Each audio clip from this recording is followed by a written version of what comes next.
तुकोबारांनी ही भाषा वापरावी. बाबांनो, तुमच्या पायाला मी लागतो. तुम्हाला माझी विनंती आहे. लागून या पाया विनवितो तुम्हाला, करे टाळी बोला मुखे नाम. हाताने टाळे वाजवा, मुखाने नामचिंतन करा. बाबांनो, काही इतर करण्याचं राहिलं तर राहू द्या. मनुष्य जन्मात इतर काही करायचं राहिलं तर राहू द्या. बरंच राहत असतं समजा, पण ते इतर राहायचं करायचं राहिलं तर राहू द्या. परंतु मनुष्य जीवनात नामचिंतन करायचं राहू देऊ नका, एवढं लक्षात घ्या. बंगला बांधायचा राहिला राहू द्या, काय बिघडतंय त्याने? ज्या घरात आजपर्यंत 50 वर्ष आपण राहत आलो, ज्या घरात 50 वर्ष राहत आलो, त्याचीच डागडुजी करून अजूनही 50 वर्ष राहू शकतो त्या घरात. नाही बांधता आला तर काही बिघडत नाही, राहू द्या. बंगला बांधला आणि त्यात टीव्ही घ्यायचा राहिला, राहू द्या, काही बिघडत नाही त्याने. उलट आल्यावर जास्त बिघडणार आहे. इतर काही करायचं राहिलं तर राहू द्या, परंतु मनुष्य जीवनात नामचिंतन करायचं राहू देऊ नका. हकारोनी सांगे तुका, नाम घेता राहू नका. समजा बंगला बांधायचा राहिला आणि समजा आपण मेलो, यमाच्या पुढं आपल्याला उभं केलं. यम आपल्याला हे विचारत नाही, का रे तुला अकलूज सारख्या प्रगतिशील शहरामध्ये जन्म दिला आणि तू बंगला न बांधता खुशाल मेला, चाल मी तुला नरकाला पाठवणार, असं यम म्हणत नाही. पण यम हे तिथं मात्र नेमकं विचारणार, का रे तुला अकलूज सारख्या शहरात जन्म दिला की जे पंढरपूरच्या जवळ आहे, ज्या शहरातून जगद्गुरु तुकोबारांचा पालखी सोहळा जातो आहे, अशा शहरामध्ये तुला जन्म दिला आणि तू नामचिंतन काहीच केलं नाही, असा जाप नक्की विचारणार. यमधर्म म्हणे तया दोषी अशी, कारे केशवासी चुकले ती, चुकले ती कथा पुराण श्रवण होते तुम्हा कान डोळे मुख. कान डोळे मुख संतांचे संगती न धराच चित्त सांगितले, दंडो आम्ही रागे म्हणे यमध. यम हा जाम विचारतो. म्हणून बाबांनो, इतर काय करायचं राहिलं तर राहू द्या, नामचिंतन करायचं राहू देऊ नका.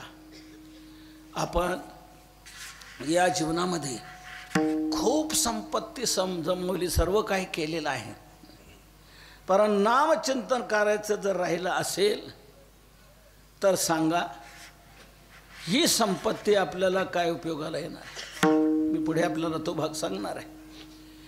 ज्या संपत्तीमध्ये आपण वावरतो, ती संपत्ती जर आपल्याला नामचिंतनाचा विसर पाडत असेल तर ती संपत्ती काय कामाची? अगिला गोतया सुखा जन हरी नये मुखा,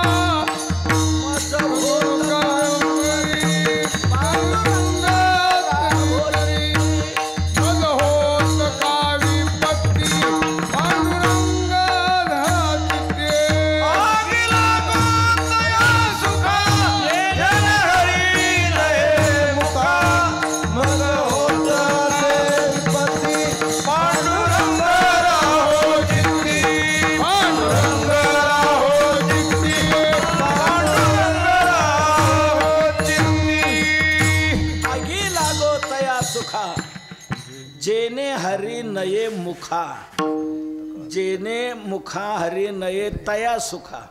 आगी लागो. ज्याने हरीचं नाम मुखामध्ये येत नाही, असं जे सुख म्हणून आपण ज्याच्यात वावरतो, काय कामाचं ते? की जे आपल्याला नामाचा विसर पाडत असेल, त्यापेक्षा विपत्ती आलेली चालेल की ज्यामुळे तुझं स्मरण होत राहील. देवा मज होत काय विपत्ती, पांडुरंग राहो चित्ती. जे संपत्ती आपल्याला भगवंताचा विसर पाडत असेल, ती संपत्ती खरी संपत्ती नाही. ती संपत्ती म्हणजे विपत्ती आहे. पण जी विपत्ती भगवंताचं स्मरण घडवत असेल, ती विपत्ती विपत्ती नसून ती विपत्ती आपल्या तुका म्हणे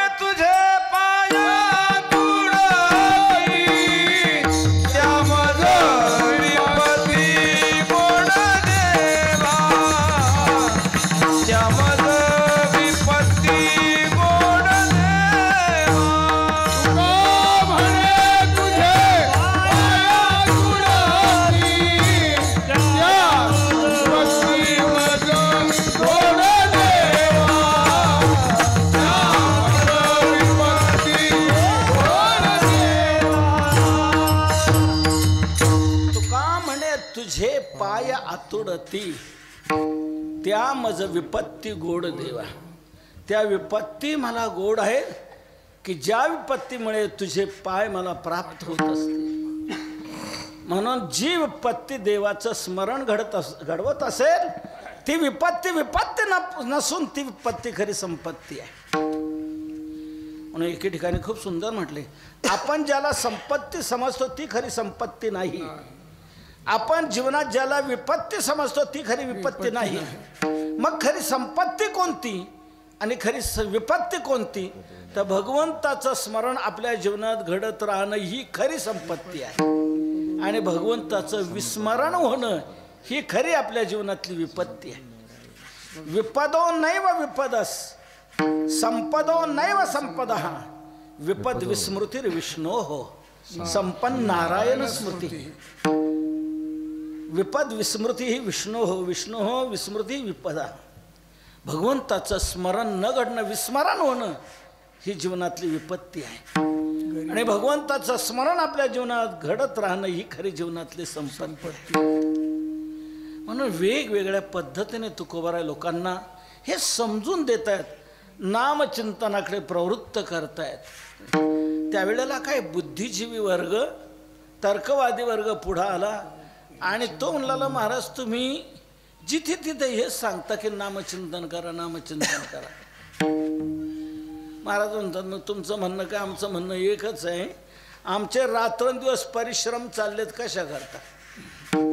रात्रंदिवस राबतो खपतो आम्ही कशा करता? त्याचा काही विचार नाही. आणि तुमचं चाललंय टुमणं म्हणा रामकृष्ण हरी, म्हणा विठ्ठल विठ्ठल, करा भजन. तुम्ही आमचा हेतू काय आहे, आम्ही प्रयत्न कशा करता करतो याचा काय विचार कराल की नाही? महाराज म्हणतात तो सगळा विचार करूनच आम्ही इथं आलेलो. शोधून आले संत हित जगाचे. तो सगळा विचार करूनच आम्ही इथे आलेलो आहोत. मग हे कसं काय सांगता तुम्ही? मग हे जे आम्ही सांगतो हे सफल होण्याकरताच सांगतो. शेतकरी शेतीत राबतो, व्यापारी व्यापारात खपतो, नोकरीवाला नोकरीमध्ये झिजतो, प्रत्येकजण उद्योगपती आपल्या उद्योगात झटत असतो. सर्वजण आपापल्या परीने आपापल्या क्षेत्रात प्रयत्नशील आहेत, प्रयोगशील आहेत, परिवर्तनशील आहेत, पराकाष्ठा करतायत. मला सांगा काय हेतू असेल की नाही, काय आकांक्षा असेल की नाही? रात्रंदिवस जी धडपड आपण करतो काहीतरी अपेक्षा असेल की नाही? लोक म्हणतात हो तर म्हणूनच आमचं म्हणणं आहे आमची धडपड कशा करताय ते तुम्ही काही सांगत नाही, तुमचं चाललंय टुमणं म्हणा रामकृष्ण. महाराज म्हणतात बाबांनो ठीक आहे, तुमचं सांगा. तुम्ही जी रात्रंदिवस धडपड करताय, अहोरात्र परिश्रम करता, तुमचा हेतू काय? लोक म्हणू लागले मग आमचा हेतू हा आहे, आमच्या जीवनातलं दुःख आम्हाला संपवावं वाटतं आणि सुख आम्हाला मिळावं वाटतं. त्या दृष्टीने आम्ही प्रयत्न करतो आहे, सारखं राबतो आहे, अहोरात्र कष्ट करतो आहे. मग महाराज म्हणतात अहोरात्र ज्यात तुम्ही कष्ट करत आहात, अहोरात्र जे परिश्रम घेत आहात, मग त्याने दुःख मिटलं का? म्हणे अजून तरी नाही. का मिटत नाही म्हणे तेच कळत नाही. प्रयत्न तर आम्ही करत आहोत पण अजूनही आमचं दुःख काय मिटत नाही. महाराज म्हणतात मग हे करूनही दुःख अजूनही मिटत नाही, याचा अर्थ असा दुःख मिटवण्याकरता हे साधन आहे असं तुम्ही लक्षात घेऊ नका. जर हे दुःख मिटवण्याकरता उपयोगाचं असतं तर आजपर्यंत तुम्ही इतके परिश्रम घेतलेले आहेत, त्याने दुःख गेलं असतं. मग पण अजूनही ज्या अर्थी दुःख जात नाही याचा अर्थ काय? बाबा आता तुमचं वय किती असेल? त्यांचं बाबा तुमचं तुम्ही माहिती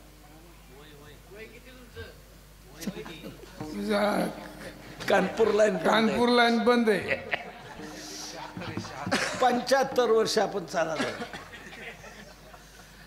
आजपर्यंतच्या 75 वर्षाच्या आयुष्याच्या कालखंडात तुम्ही कितीतरी कष्ट उपसले असतील की नाही. रात्रंदिवस परिश्रम घेतले असतील, प्रयोग केला असेल, परिवर्तन केलं असेल, खूप परिश्रम घेतले असतील. कशा करता? आपल्या जीवनातलं दुःख मिटण्याकरता आणि सुख मिळण्याकरता. मग आजपर्यंतचा 75 वर्षाचा अनुभव काय सांगतो? दुःख कायमचं मिटलं का? नाही. सुख कायमचं मिळालं का? नाही. 75 वर्षात हे शक्य झालं नाही. इथून पुढचा अजून तुमचा किती वर्षाचा अंदाज आहे की अजून 10-20 वर्षाची मुदत वाढ जर मिळाली? माफ करा बाबा, राग मानू नका बोलण्याचा. आपण प्रत्येकाने हे चिंतन करा, आत्मनिरीक्षण करा. एक उदाहरणादाखल मी ते घेतले. कोणाचे 70 असतील, कोणाचे 80 असतील, कोणाचे 65 असतील, कोणाचे 60 असेल, कोणाचं 90 असेल. आपणही प्रत्येकजण याप्रमाणे प्रयत्न करत आलेलो आहोत. आपापल्या परीने आपल्या संसारामध्ये कष्ट उपसत आहोत. परंतु अजूनही आपलं दुःख का मिटत नाही? सुख का मिळत नाही? तुकोबारा म्हणतात हेच लक्षात घ्या. ज्यार्थी दुःख मिटत नाही याचा अर्थ ते दुःख मिटवण्याचं साधन नाहीये. त्याने दुःख मिटेल असं नाही. मग काय करायला पाहिजे? महाराज म्हणतात याकरता एक करायला पाहिजे. आम्ही जे सांगतो ते. आपल्याला दुःख जे भोगावं लागतंय ते नको आहे, जावं वाटतंय पण जात नाही. कधी कधी दुःख गेल्यासारखं वाटतं पण पुन्हा येऊन भेटतं. सकाळी विचारलं कसं काय, म्हणतो आपल्यासारखा राजा नाही. दुपारी भेटल्यावर कसं काय, म्हणतो काय खरं नाही. सकाळी दुःख गेल्यासारखं वाटतं, दुपारी पुन्हा येऊन भेटतं, ते जात नाही. का बरं महाराज असं काय होतंय? तुकोबारा म्हणतात सांगू. शास्त्रीय भाषेत बोलायचं झालं तर तुम्हाला आत्यंतिक निवृत्तीची अपेक्षा आहे.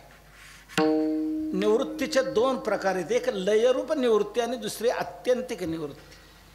लयरूप निवृत्ती तिला म्हणतात कारण शिल्लक राहून कार्याची निवृत्ती, ती लयरूप निवृत्ती.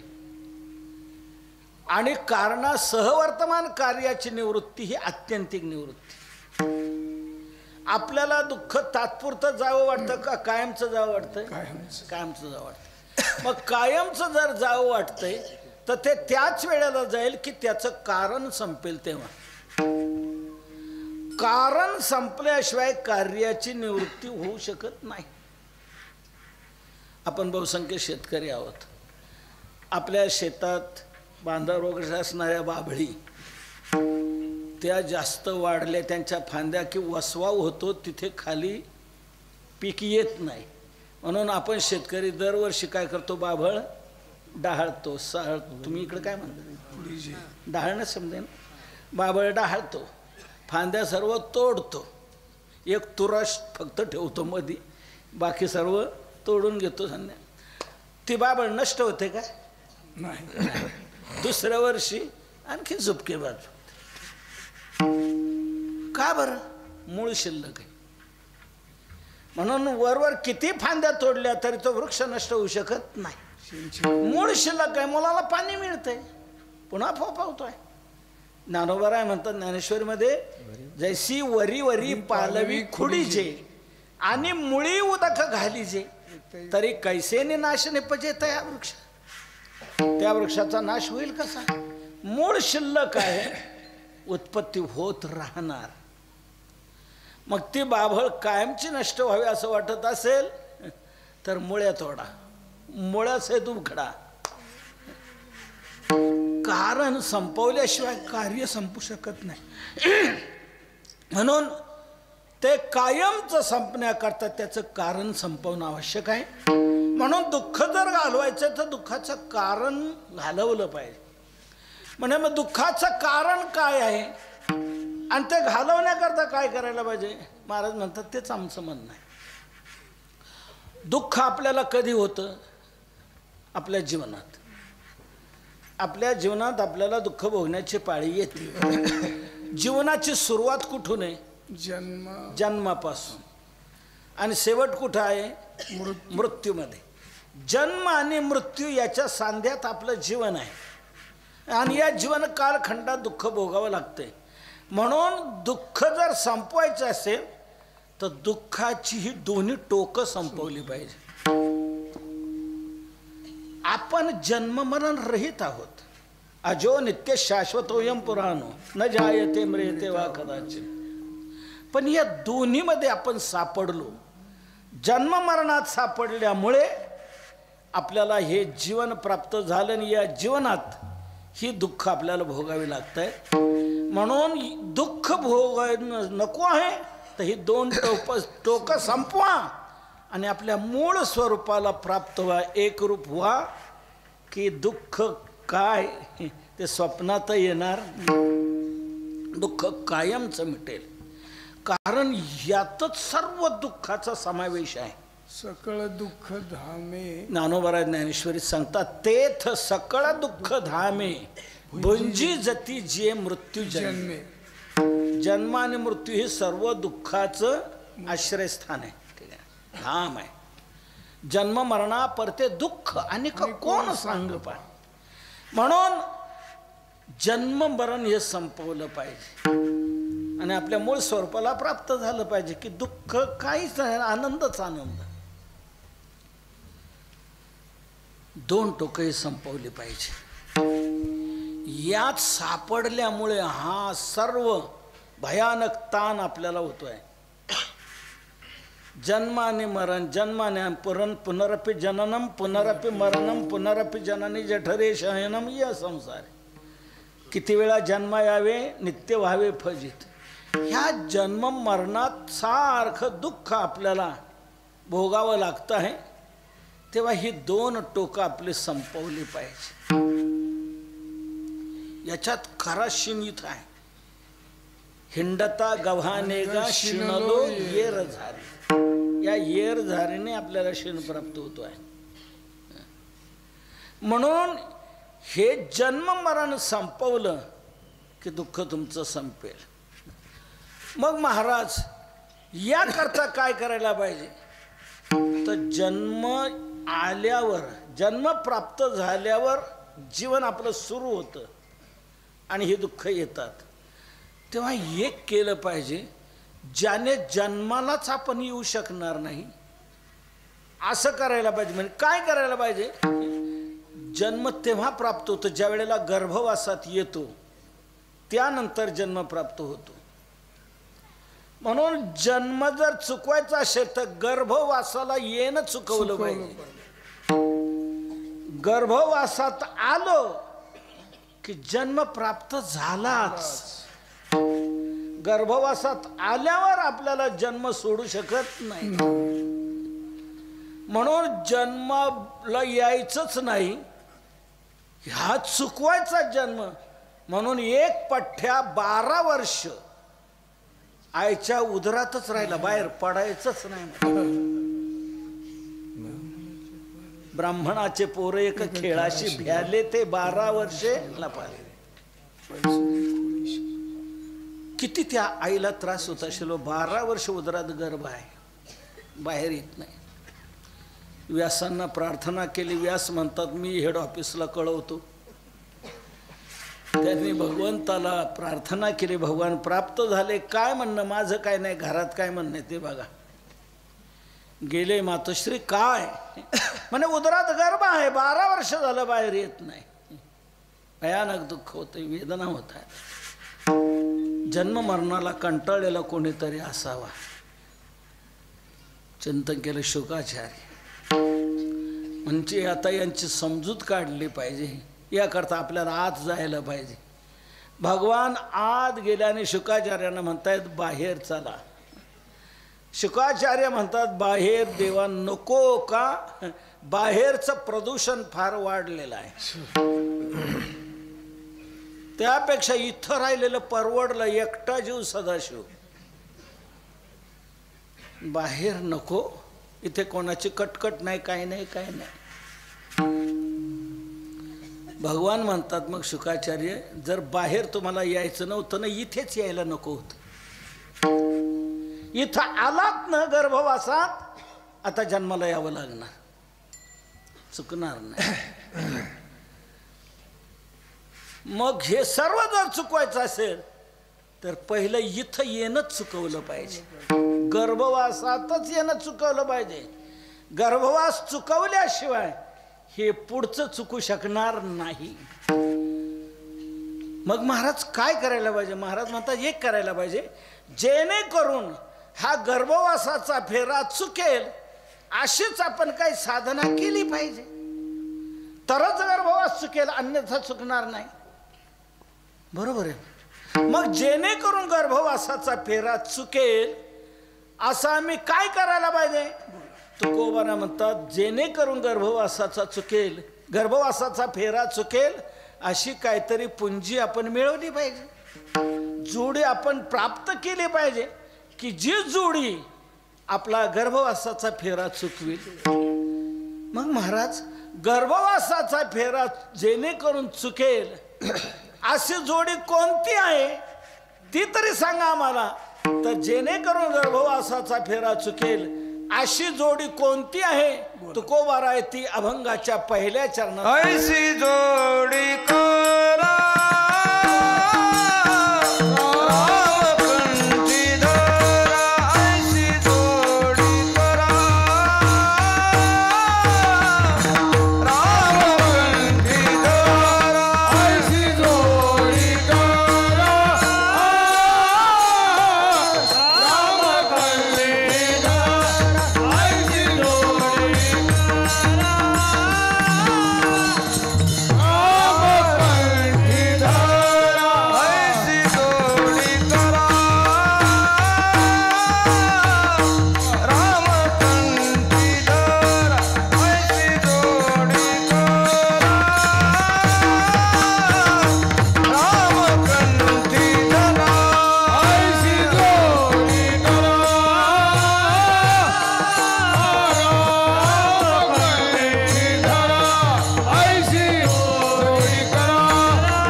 गर्भवासाचा फेरा चुकेल अशी जोडी करायला हवी.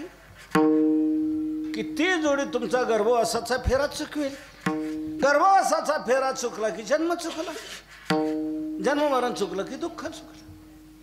म्हणून जेणे चुके फेरा गर्भवास ऐशी जोडी करा, जेणेकरून गर्भवासाचा फेरा चुकला जाईल अशी जोडी करा.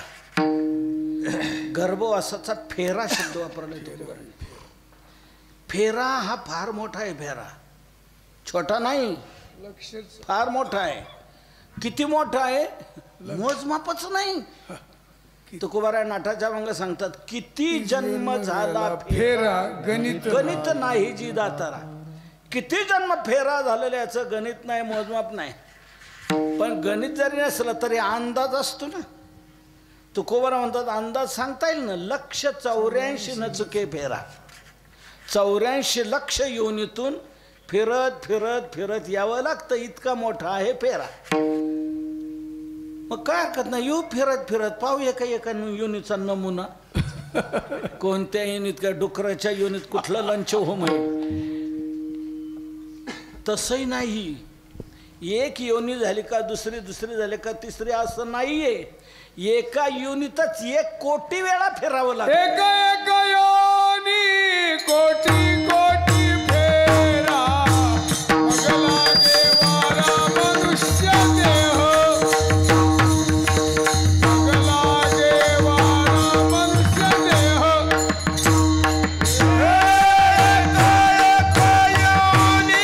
कोटी कोटी फेरा मग लागे वारा मनुष्य देह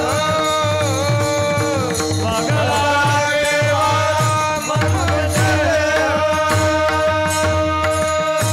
एक योनी झाली का दुसरी नाही. एका योनीतच 1 कोटी वेळा फिरावं लागतंय. आता एका योनीत जर 1 कोटी वेळा तर 84 लक्ष योनीत किती. घरी गेल्यावर ताण घ्या, आता घेऊ नका. इतका मोठा आहे फेरा. आणि हा फेरा चुकवल्याशिवाय जन्म चुकणार नाही, जन्म मरण चुकणार नाही. जोपर्यंत जन्म मरण चुकत नाही तोपर्यंत दुःख चुकत नाही. मग त्याकरता अशी जोडी करा. कोणती जोडी ती लगेच पुढे सांगता. रामकंठी धरा.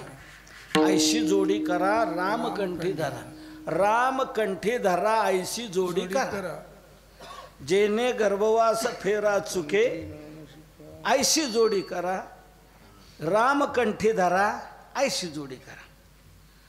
राम नाम तुम्ही तुमच्या कंठामध्ये धारण करा. ही जोडी गर्भवासाचा फेरा चुकवायला उपयोगाला येणार. रामकंठी धरा म्हणजे राम नाम कंठी धरा. रामाचा फोटो घ्या गळ्यामध्ये टांगण गावोगाव हिंडा असं नाही. रामकंठी धरा म्हणजे राम नाम कंठी धरा. नित्य राम नाम चिंतन करा. राम नाम चिंतन ही जोडी जर तुम्ही केली तर हा गर्भवासाचा फेरा चुकेल. तुटती यातना गर्भवास. ही जोडी गर्भवासाच्या यातना संपवेल, गर्भवासाच्या फेऱ्याला संपवेल. अशी राम नामाची जोडी करा. कंठामध्ये धरा नाम कंठी सदा सर्व काळ. नाम उच्चारिता कंठी कंठी. रामकंठी धरा. राम नाम कंठामध्ये धारण करा की तुमचा गर्भवासाचा फेरा चुकेल. ही जोडी ही तुमच्या उपयोगाला येईल. महाराज ही जोडी करायला पाहिजे. हो, मग आम्ही आजपर्यंत जी जोडी केली ती नाही का उपयोगाला येणार. म्हणजे मग आजपर्यंत तुम्ही कोणती जोडी केली. 25 कोटी फिक्स डिपॉझिटला आहेत. 5 कोटीवर खेळते आहेत सेविंगला. 50 गाड्या आहेत. 10 JCB आहेत. मुंबईला बंगला आहे, दिल्लीला बंगला आहे, इथे बंगला आहे. पत्नी आहे, मुलं बाळ आहे, मोठा दांडगा परिवार आहे. आणि पठ्ठ्यानीवर शून्यातून एवढं सर्व निर्माण केलं आणि एवढं जोडी केलेली आहे. तुकोबाराय म्हणतात तू जी ही जोडी सर्व केलेली आहे ना, ही जोडी तुझ्याही उपयोगाला येणारी नाही. का. ती नाशिवंत आहे. जे धन तू आजपर्यंत मिळवलेलं आहे, जे स्त्री पुत्राधिक तू हे वाढवलेले सांभाळलेले आहेत, हे तुझ्या उपयोगाला येणार नाही. हे नाशिवंत आहे. उलट याच्यातून तुला क्षीणच प्राप्त होईल पण सुख प्राप्त होणार नाही. असं या इतर जोडीची फलश्रुती तुकोबाराय अभंगाच्या 2ऱ्या चरणात सांगताय. नासिवंत आटी नासिवंत आटी प्रिया पुत्र धन प्रिया पुत्र धन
गर्भवासाचा फेरा चुकेल अशी एकच जोडी आहे, ती म्हणजे रामकंठी धरा.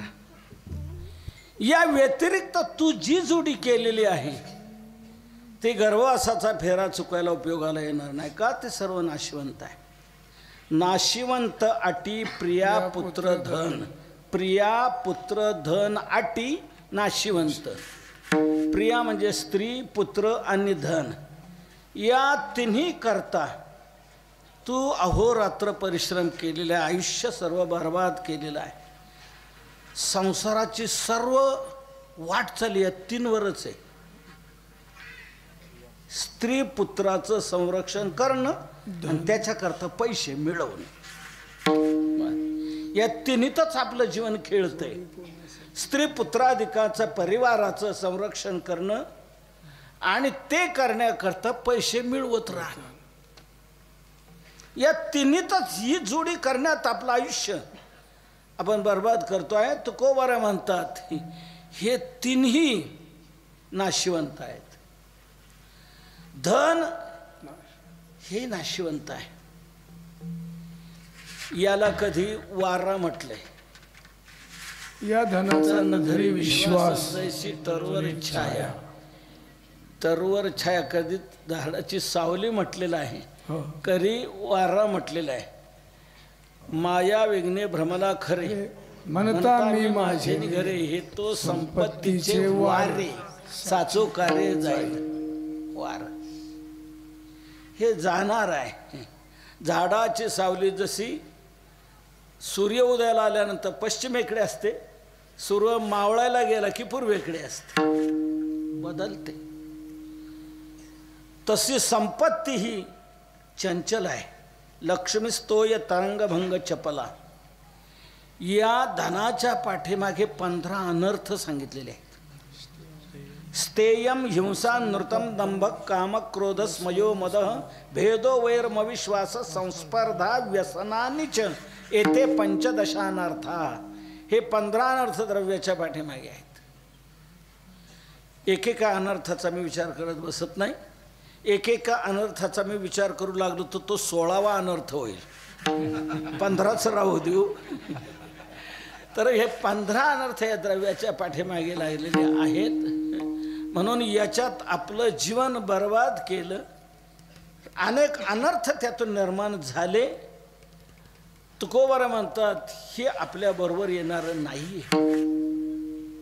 बरोबर येणार नाही, हे इथंच राहतं. मग तेथे नचले काही सत्ता संपदा राहील ठाईचे ठाई. पुढे संचित जाईल ग्वाही तुका म्हणे तय्य महाज्ञा. कोणालाही बरोबर नेता आलेलं नाहीये, हे इथंच राहतं. याला सोडून आपल्याला जावं लागतं. कधी आपल्या देखत हे निघून जातं आपल्याजवळ.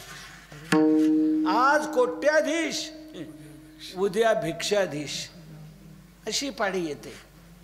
म्हणून हे तिथे सोडवायला येणारं नाही, उपयोगाचं नाही.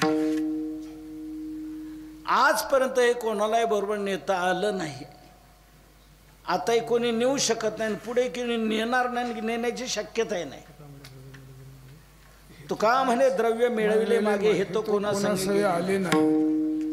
तुमची आमची गोष्ट सोडा. रावणासारख्याला देखील तो का म्हणे ज्याची संपदा एवढी सांगा ते केवढी गेली. हे जाणार आहे. आपल्या ही जोडी आपल्याला उपयोगाला येणारी नाही. मी एकदा प्रवास करत होतो, काय रोजच प्रवास चालू आहे. प्रवास करत असताना पुढे जड वाहनं चालली होती, समोरून सारखी वाहनं येत होती. त्यामुळे ओव्हरटेकला संधी मिळत नव्हती. पुढच्याच गाडीच्या मागं हळूहळू गाडी धरावी लागली. सहज माझं पुढच्या गाडीकडे लक्ष गेलं तर पुढचा जो ट्रक चालला होता त्या ट्रकच्या मागच्या फाळक्यावर 2 वाक्य लिहिलेली मला दिसून आली. ती मी वाचली. मला अतिशय बोधप्रद ती वाटली. तिथे पैशाला 2 प्रश्न विचारले होते. पहिला प्रश्न होता, पैसा रे पैसा तुझे कमावू कैसा. हा पहिला प्रश्न होता पैशाला. पैसा रे पैसा तुझे कमावू कैसा. तुला मी कसं कमवू सांग. मी अनेक उद्योगधंदे केले, पण त्यात मला यश आलं नाही, मला तो काय मिळाला नाही. काय काय केलं, काय काय खूप केलं, पण आजपर्यंत मला मिळवता आलं नाही. तेव्हा मला तू कसा मिळशील हे पहिलं सांग. पैसा रे पैसा तुझे कमाऊ कैसा. पुढचा प्रश्न अधिक बोधप्रद मला वाटला. पुढचा प्रश्न असा होता, यदा कदाचित मला तू मिळालाच तर महत्त्वाची समस्या माझ्यापुढे येते की मरने के बाद तुझे ले जाऊ कैसा. समजा तुम्हाला मिळालाच तर मेल्यानंतर मी तुला बरोबर कसा घेऊन जाऊ सांग. तुला काही मार्ग वेगळा माहीत असेल, पर्यायी रस्ता, डायव्हर्शन. जसे काही इन्कम टॅक्स सल्लागार आपल्याला सल्ला देतात ना, या मार्गाने गेलो आपल्याला संपत्ती रक्षण करता येईल, असं काय सांग. तुझ्याकडे काय मार्ग असेल तर मरणे के बाद तुझे ले जाऊ कैसा. पण आजपर्यंत कोणालाही नेता आलेलं नाही आहे, म्हणून हे आपल्या उपयोगाला येणारं नाही. हे नाशिवंत आहे ज्याचं बीजच दुःख आहे. अर्थाना मर्जने क्लेशस तथैव परिपालने नाशे दुःखम व्यये दुःखम धिगर्थान क्लेशकारिणा. म्हणून शीण हाच ज्याचं बीज आहे, तिथं फळं कोणती लागणार. बीज ज्याचा शीण तेची फळ. शीण दुःख हेच ज्याचं बीज आहे तेच फळ त्याला येणार. फळ हे बीजावर अवलंबून आहे. जसं बीज असतं तसं फळ. बीज पेरून या त्याची घ्यावी फळ. जसं बीज असेल तसं तर दुःख हेच ज्याचं बीज आहे, तिथं फळं कोणती लागणार, दुःखाचीच लागणार. म्हणून ही जोडी तुला दुःख मिटवायला उपयोगाची नाही, दुःख संपवायला उपयोगाची नाही.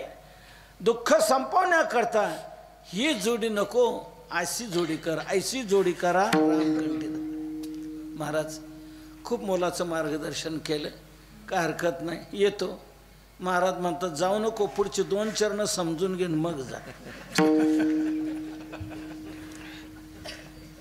महाराज म्हणतात काय तुझ्या लक्षात आलं, रामनामाची जोडी करायची. आता हे माझ्या लक्षात आलं, पण एक लक्षात घे, हा जो उपाय सांगितला, जी जोडी करायची तुला सांगितली, ती जोडी देखील योग्य प्रकाराने करता आली पाहिजे.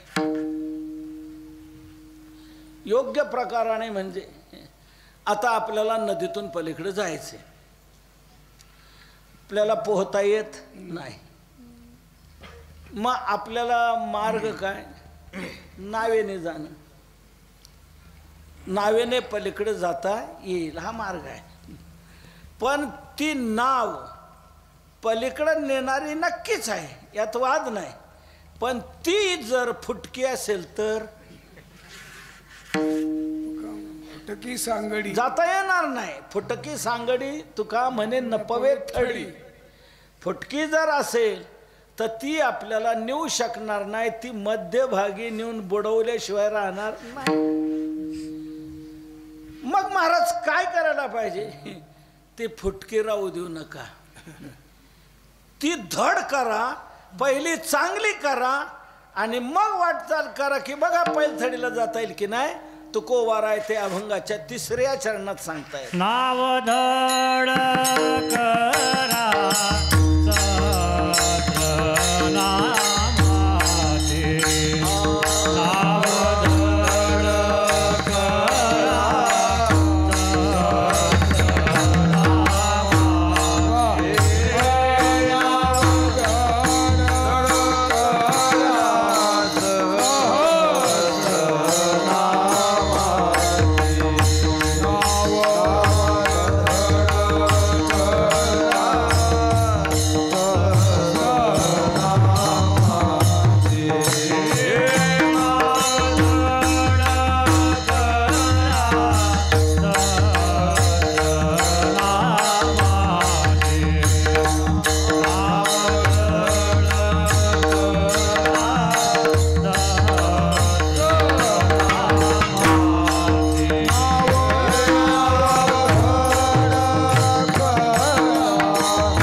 करा सहस्रनामाची, जे भवसिंधूची थडी पावे. तुकोबाराय म्हणतात भवसिंधूच्या पैलथडीला नेणारी ही नामरूपी नौका आहे, पण ती जर धड नसेल तर मग मात्र पलीकडे जाणं होणार नाही. मग काय करा? पहिली ती धड करा. नाव धड करा सहस्रनामाची, सहस्रनामाची नाव धड करा. भगवंताची 1000 नावं, ह्याच कोणी 1000 नौका आहेत. नामाची सहस्रवरी नावा या भगवंताचे 1000 नाव. हे एक एक नाव म्हणजे एक एक नौका आहे, एक एक नाव आहे. फक्त ती मात्र धड केली पाहिजे. ती जर फुटकी असेल, चिर गेलेली असेल तर ती मात्र पलीकडे नेऊ शकणार नाही. का? पाणी शिरेल तिच्यात, आणि पाणी शिरलं की ते बुडवणार, ती बुडणार आणि बसणारे तरणार. म्हणून पहिली ती धड करा. म्हणून बघा पंढरपूरला आपण एरवी पाहिलं ना, ते नाव पालथी टाकतात आणि डांबर वगैरे कशाने ते छिद्र बुजवण्याचा प्रयत्न करतात, व्यवस्थित करतात. तुकोबाराय म्हणतात नामरूपी नौका धड करा. तर ही धड करायची म्हणजे नेमकं काय? याला छिद्र कोणती आहेत? तर या नामरूपी नौकेला 10 छिद्र आहेत महत्वाची. ती 10 छिद्र बुजवली गेली पाहिजेत. कोणती 10 छिद्र?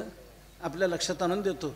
सन्निंदा सतीनाम वैभव कथा, श्री शेषयोर भेदधीही, अश्रद्धा श्रुतिशास्त्र देशिक गिराम, नाम्यर्थवाद भ्रमः, नामास्तीति निषिद्ध शास्त्र विहित त्यागो ही धर्मांतरही, साम्यम नामनी जपे शिवस्य च हरेर नामापराधा दश.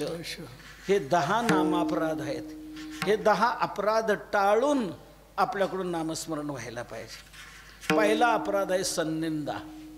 नामस्मरण करत असताना सज्जनाची निंदा आपल्याकडून होता कामा नये.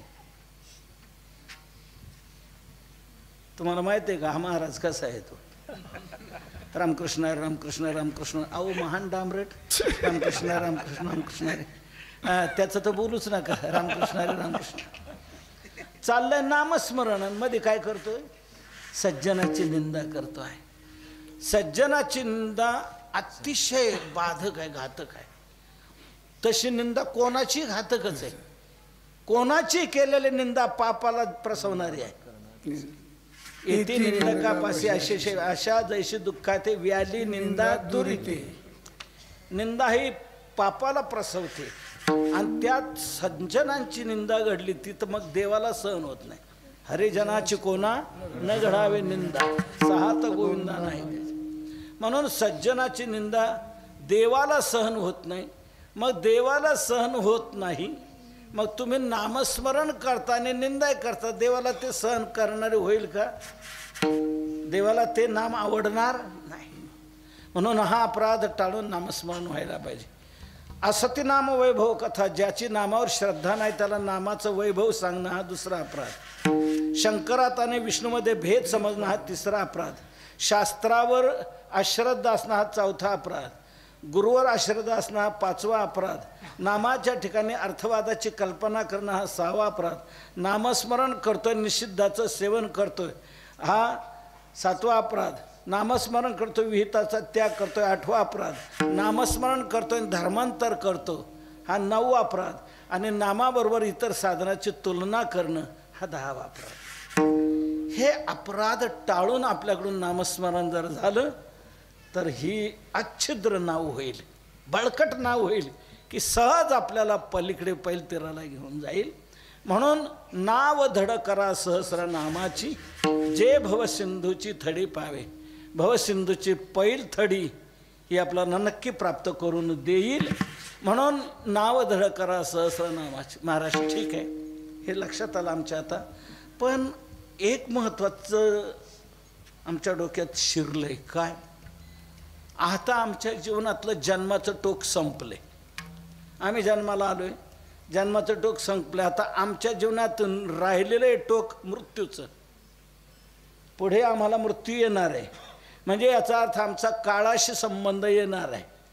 आणि तो काळाशी संबंध आल्यानंतर तो काळ आहे अवघाचे आकार ग्रासेला शिला काळे निहाळी पा केवडा पसरला से चवडा करुण्या माझीवडा आकार गज तो आम्हाला कुठं नेऊन घालेल काय सांगता येईल तुकोबाराय म्हणतात तुम्ही ही जोडी तर करा कंठामध्ये नाम तर धारण करा हे नाव धड तर करा तुम्हाला ज्याची भीती वाटते ना तो काळ तुमच्या पुढे येणारच नाही तो का म्हणे भेने काळ नये तेने राणे काळ तिकडे येऊ शकत नाही नाम तुम्ही घ्या कंठामध्ये धारण करा नाव धड करा काळ तुमच्या पुढे येणार नाही तुम्ही म्हणता पण जर आलाच तर अरे येणारच नाही ना नाही येणार नाही तुम्ही म्हणता ते ठीक आहे पण जर आलाच तर जर चुकून तो आला ना तर मग तो चूक करतोय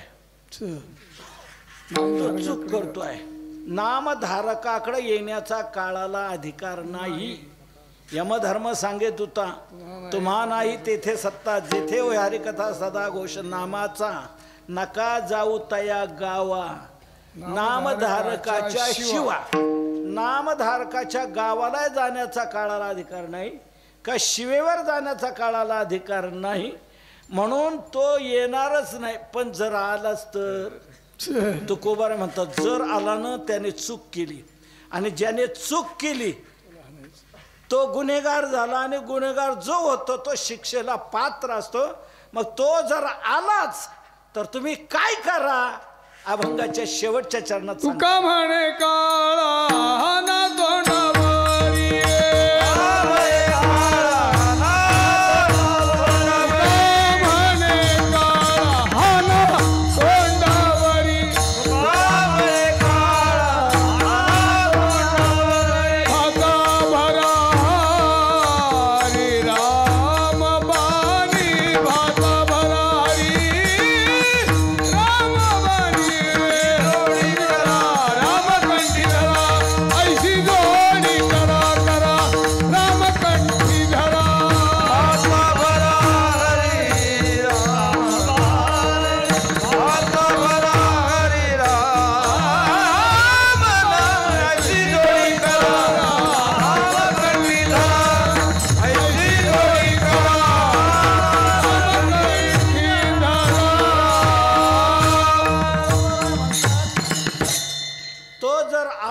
त्याने चूक केलेली आहे नामधारकाकडे येण्याचा त्याला अधिकार नाही तो आलाय म्हणजे गुन्हेगार झालाय आणि जो गुन्हेगार झाला तो शिक्षेला पात्र आहे मग खुशाल तुम्ही त्याच्या तोंडावर हाना तुका म्हणे काळा हाना तोंडावर मात्र एक लक्षात घ्या दुसऱ्याच्या तोंडात द्यायची म्हणजे आपल्या मनगटात बळ पाहिजे नाही तर दुसऱ्याच्या तोंडात द्यायला झालं आणि तुम्हीच मार खाऊन याल आपल्यामध्ये बळ पाहिजे शक्ती पाहिजे त्याला काळाला टक्कर द्यायची त्याच्या तोंडात द्यायचं म्हणजे आपल्यात तितकी शक्ती असायला पाहिजे म्हणजे मग आपल्यात कोणती शक्ती पाहिजे ती उत्तरार्धात सांगतात भाता भरा हरी राम बाणी राम बाणी भाता भरा राम नामाच्या बाणाने तुम्ही तुमचा भाता भरून ठेवा योद्ध्याचं बाण ठेवण्याचं साधन जे असतं त्याला म्हटलं जातं भाता शत्रू बरोबर युद्ध करत असताना योद्ध्याला बाण ठेवण्याचं जे साधन असतं त्याला म्हटलं जातं भाता भाता जर रिकामा असेल बाण जर नसतीलच तर काय करेल हा शत्रूचा पाडा शत्रूच्याला संपून टाकेल म्हणून शत्रूशी मुकाबला करायचा आहे तर आपल्या भात्यात बाण असायला पाहिजे रिकामा नको म्हणून भाता भरा हरी राम बाणी हरे नाम राम बाणी भाता भरा हरे राम नामाच्या बाणांनी तुम्ही तुमचा भाता भरा आता हा भाता कोणता हा तोंडरूपी भाता आणि त्या तोंडरूपी भात्यात राम नामाचे बाण म्हणजे याचा अर्थ काय मुखाने तुम्ही सतत नामचिंतन करा रामनाम मुखातून हे रामनाम येत राहिलं पाहिजे हे बाण आहेत हाती बाण हरिनामाचे वीर गर्जती विठ्ठलाचे रामनामांकित बाण बाण राम नामांकित बाण तुका म्हणे बाणाची निर्वाणीचा सहस्रनामाच्या हातीर हे काळालाही थप्पड देणार आहे. ज्ञानदेवी मंत्र हरिनामाचे शस्त्र यमे. यमे कुळ गोत्र वर्जिले. हे बाण आहे, शस्त्र आहे, हे काळालाही परतवणार आहे. म्हणून हे बाण तुम्ही तुमच्या भात्यात भरा, ही जोडी करा, म्हणजे हे सर्व तुमचे अनर्थ टळले जातील. गर्भवासाचा फेरा चुकेल, काळ तुमच्यापासून निघून जाईल, काळाचा अधिकार राहणार नाही, दुःख कायमचं संपेल आणि आनंद कायमचा मिळेल. याकरता ही जोडी करायची. ऐशी जोडी करा रामकंठे धरा. आणि अशी रामनामाची जोडी 12 कोटीची आपण केलेली. रामनामाचं चिंतन जप हे 12 कोटी नाम जप आपण साधकांनी केलेलं आहे आणि सुरेश महाराजांनी करून घेतलेलं आहे, त्यांनी केलेलं आहे. खरा दाता तो आहे. दाता तोच एक जाणा नारायणा स्मरवी. नारायणाची आठवण करून देईल, स्मरण घडवून देईल, तो खरा दाता आहे. अनेक नाशिवंते काय नसरे हाय ज्याच्याने. म्हणून खरी जीवनात जी जोडी करायची ती जोडी जे मिळून देतात ते खरे दाते आहेत. जे नाशिवंत देणारे दाते आहेत त्याचा काय उपयोग. नसरे हाय ज्याच्याने. म्हणून हे नामचिंतन आपण 12 कोटी केलेलं आहे. ज्ञानेश्वरची 1200 पारायणं केलेली आहे. साधकांना योग्य दिशा देत आहेत, योग्य संस्कार घडवले जात आहेत. हे अतिशय महत्त्वाचं आहे. या संस्कारावर पुढे सर्व अवलंबून आहे. प्रल्हादाने देखील लहान असतानाच आपल्याबरोबरच्या मुलांना संस्कार दिले. कौमारे आचरेत प्राज्ञ धर्मान भागवतानी. तर याप्रमाणे इतर कशाला घेता रे, घ्या हरीच्या नामात, हरीचं नाम घ्या, नामचिंतन करा. हे संस्कार दृढ जर झाले तर पुढचं भविष्याचं जीवन खूप चांगलं उज्ज्वल होईल. म्हणून असं या ज्ञानाई गुरुकुलमध्ये असं चांगल्या प्रकारचं संस्कार दिले जात आहेत. हे घडतं आहे. जी मुलं आलेली आहेत ती भाग्यवान आहेत आणि ज्या आईबापांनी मुलाला इकडं पाठवलं ते आईबापही भाग्यवान आहेत. या प्रकारे हे संस्कार आपल्या जीवनात मिळवायचे आहेत. तुकोबराय म्हणतात अशी जोडी करा. आपणही आपल्या जीवनामध्ये आजपर्यंत कशी जोडी केली असेल ती जाऊ द्या. आता उरलेल्या आयुष्यामध्ये ही जोडी करा. आतापर्यंतची जोडी त्या जोडीने आपल्याला भयानक जोडून दिलेलं आहे. तेव्हा ती जोडी न करता आता या जोडीकडे वळायचं आहे. उरलेलं आयुष्य या जोडीकडे आपल्याला लावायचं आहे. गेलेल्या आयुष्यात आपण बदल करू शकत नाही, उरलेल्या आयुष्यात आपण बदल करू शकतो. इथून पुढे काय करायचं हे करू शकतो. आज आपण ठरवू शकतो. प्यायची बंद.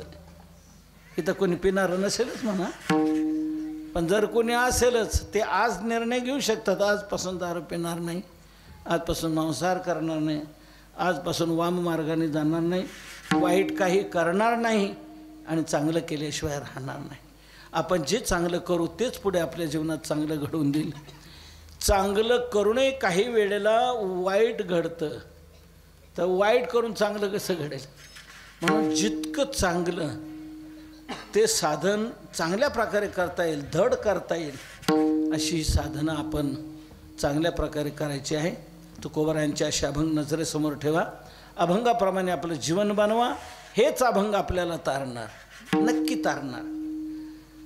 तुकोबरायांच्या अभंगांनी दगडांना तारले, दगडांना. आपल्याला का नाही तारणार. दगडांना तारले की नाही. रामेश्वर भट्टाने हे तुकोबरायांच्या अभंग दगड बांधून बुडवले की नाही. इंद्रायणीच्या डोहात दगड बांधून बुडवले, पण तुकोबरांनी त्याच डोहाच्या कडेला 13 दिवस अनुष्ठान केलं अन्नपाणी वर्ज्य करून.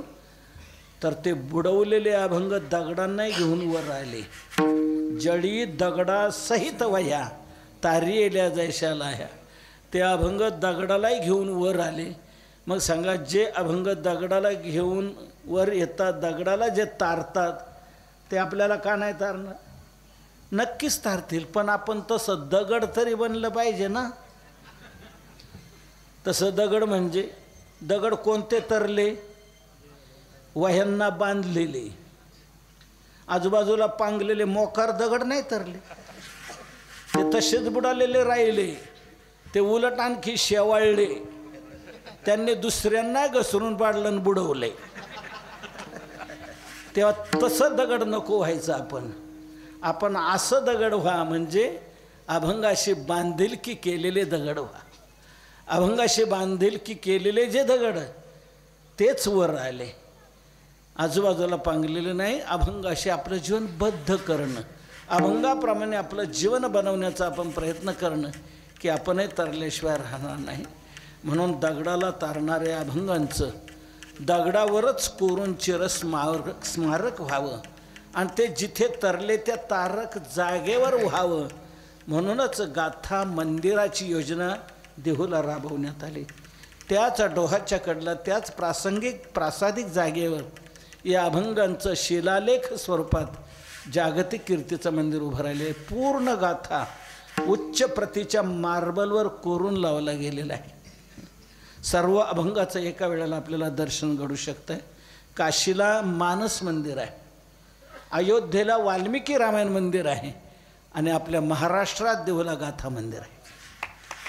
म्हणून त्या अभंगाचं आपल्या वारकरी संप्रदायाचं ते एक आगळं वेगळं वैभव आहे. मोठं ते जागतिक कीर्तीचं मंदिर उभं राहिलेलं एक सुंदर 4 अष्टकोनात 5 अष्टकोनात ते मंदिर आहे. 4 अष्टकोनात का? 4 वेदाचं विवरण आहे म्हणून. चहुवेदाचे हे केले विवरण, अर्थही गान करून या म्हणून 4 वेदाचं विवरण असल्यामुळे 4 अष्टकोनात ते घेतलेले आहे. आणि हे ज्यांनी केलं ते निर्माते तुकोबर आहे, त्यांचा मधला 5वा अष्टकोन आहे. अशा 5 अष्टकोनात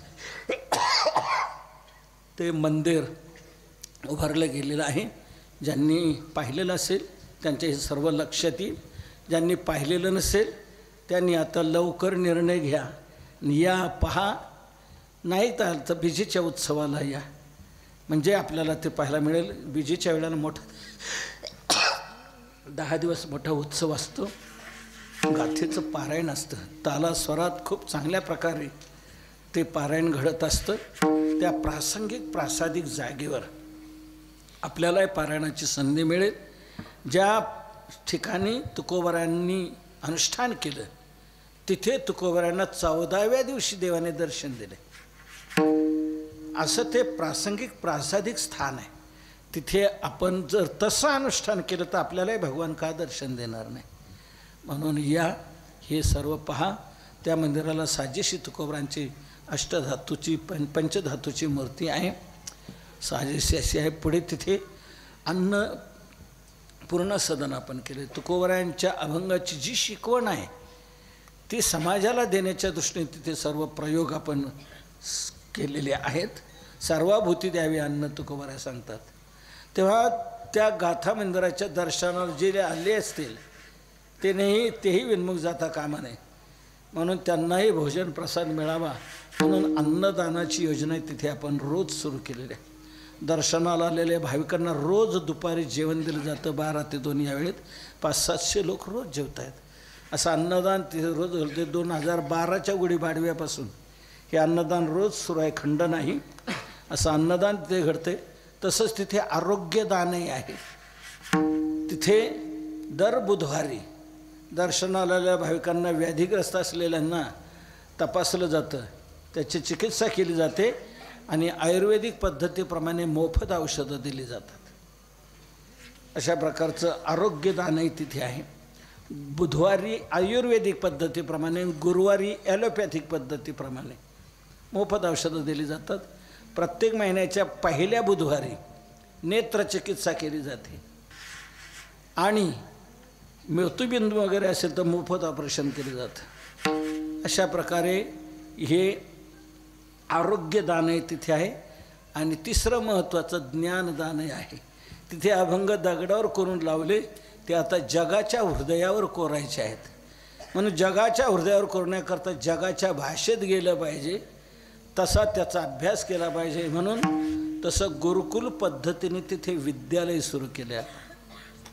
तिथे मुलांची राहण्याची सोय, जेवणाची सोय, शिक्षणाची सोय, 4 भाषेमध्ये शिक्षण दिलं जाते. संस्कृत, इंग्रजी, हिंदी आणि मराठी. 4ही भाषेत का हे जगापर्यंत आपल्याला पोचवायचं आहे.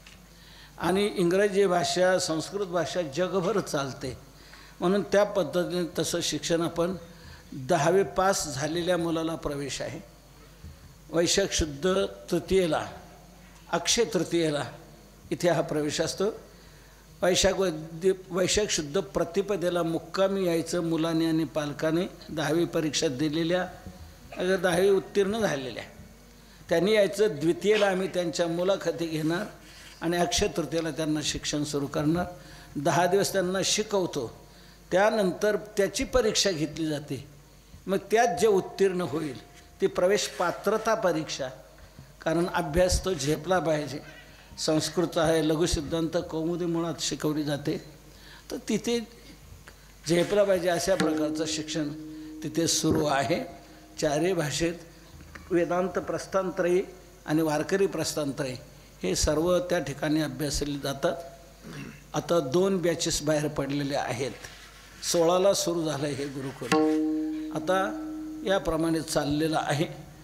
कोणी म्हणेल मग 7 वर्ष तिथे, 5 वर्ष सक्तीचे आहेत, 2 वर्ष ऐच्छिक आहेत. तर याप्रमाणे तिथे राहण्याची सोय, जेवणाची सोय, शिक्षणाची सोय. कोणी म्हणेल मग खर्च तर खूप येत असेल, तर लक्षात घ्या, 1 नाही पैसा नाही, 1 नाही सपन. राहणं मोफत, जेवण मोफत, शिक्षण मोफत. मुलांनी फक्त एकच करायचं, काय? अभ्यास करायचा. आणि तो त्यांनीच केला पाहिजे. त्यांनी अभ्यास करायचा आणि त्याच्या बाकीच्या गरजा आपण भागवायच्या. आणि अभ्यास करून तुकोबारायांचे विचार, संतांचे विचार जगापर्यंत त्यांनी पोचवायचे निष्कामतेने. या प्रकारे असं गुरुकुल पद्धतीचं विद्यालय तिथे सुरू आहे. या आपल्याला सर्व पाहायला मिळेल. अनेक असे जे उपक्रम तिथे राबवले जातात. मी सांगितलेलं सगळं नाही ध्यानात राहणार तुमच्या, तर सर्वांच्या ध्यानात पुन्हा येण्यासाठी आम्ही एक तुकोबाराय दिनदर्शिका प्रकाशित केलेली आहे. गाथा मंदिराचं चित्र आणि त्याच्या पाठीमागे गाथा मंदिराची सर्वांगीण माहिती आणि पूर्ण वर्षभराचं पंचांग कॅलेंडर रूपाने आपण प्रकाशित केलेलं आहे. वर्षभर त्याचा आपल्याला उपयोग व्हावा, गाथा मंदिराचं दर्शन घडावं, गाथा मंदिराची माहिती मिळावी, दैनंदिन जीवनात ते उपयोगाला यावं म्हणून समोर गाडीमध्ये आहे. आपण प्रत्येकाने जरूर घ्या. 2025चं आता ते कॅलेंडर रूपाने प्रकाशित केलेलं आहे. गाथा मंदिराचं दर्शन घडेल येता जाता, गाथा मंदिराची सर्वांगीण माहिती मिळेल आणि दररोज दिनचर्या ही आपल्याला त्याच्यानुसार घडता येईल. एकादशी कधी, चतुर्थी कधी, चंद्रोदय कधी, सूर्योदय कधी, सूर्यास्त कधी. तर या प्रकारे सर्व आपल्याला त्याच्यातून मिळेल आणि गाथा मंदिराची माहिती मिळेल. हे घरात राहील आणि खिशात डायरी ठेवा. तुकोबाराय रोजनिशी ते बाहेर तुम्ही कुठे फिरला तर 17 महिने ती काम देईल. अशा प्रकारे तुकोबाराय रोजनिशी आहे. आपण तुकोबारायांचे विचार आचार आपल्या जीवनात रुजवण्याचा प्रयत्न करायचा आहे. स्वानंद सुखदेव श्री गुरुनाम गुरु जोग महाराज अलीकडच्या या कालात या भूमीवर जन्माला आले आणि त्यांनी मोठी क्रांती घडवली. ज्ञानोबारायांची कृपा त्यांना प्राप्त होती आणि त्यांनी हे मोठं वारकरी शिक्षण संस्थेचं येवले शेरोप लावेले द्वारी त्याचा वेलो गेला गगनावरी. अनेक एक जिल्हा असा नाही, काही एक तालुका असा नाही की जिथे जोग महाराजांच्या वारकरी शिक्षण संस्थेतला कोणी विद्यार्थी नाही, कोणी नाही. असे संस्थेतून हजारो विद्यार्थी बाहेर पडलेले आहेत. त्यात सुरेशभाऊ आहेत.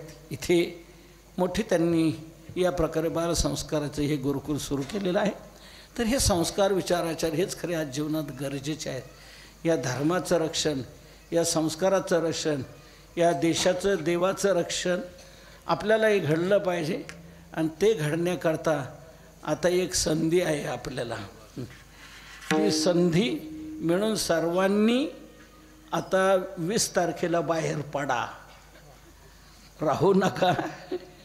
आणि 20 तारखेला या प्रकारचं बटन दाबा की आपल्या धर्माचं रक्षण ज्याने होईल, आपल्या देवदेवतांचं रक्षण ज्याने होईल, आपली नामसाधना ज्याने घडत जाईल, की सर्व साधना या देशात घडली पाहिजे.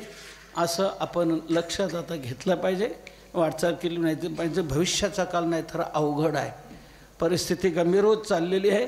तुमचं मंदिर, तुमची जागा ही तुम्हाला राहील की नाही सांगता येत नाही.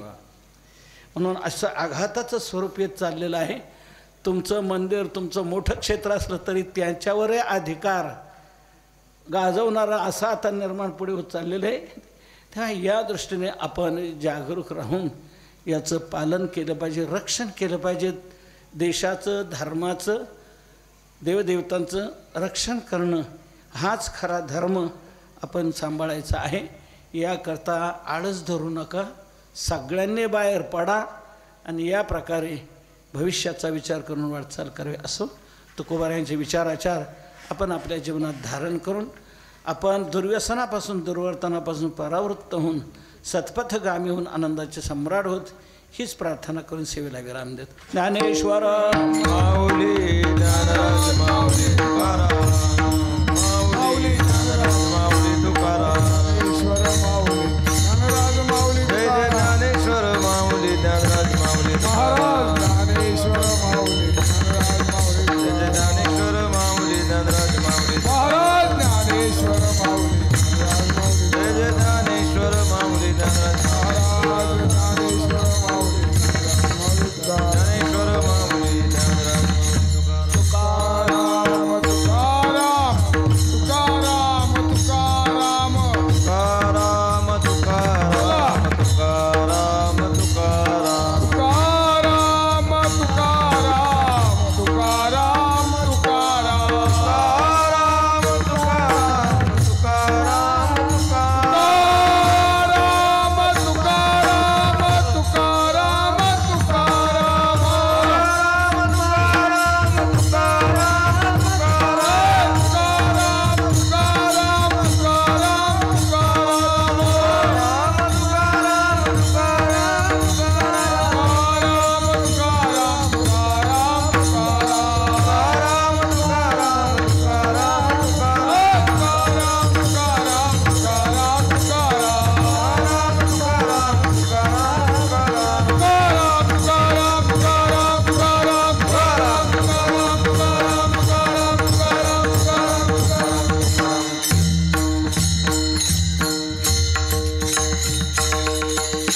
श्री ज्ञानाई गुरुकुल अकलूज.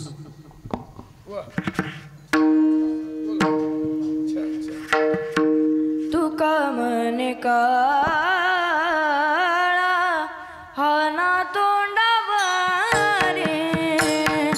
तुका म्हणे काळा हाना तोंडावारे, तुका म्हणे काळा हाना तोंडावारे, तुका म्हणे काळा हाना तोंडावारे,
गाडी येणं तिथे आपल्याला मिळेल. विठ्ठल जय जय विठ्ठल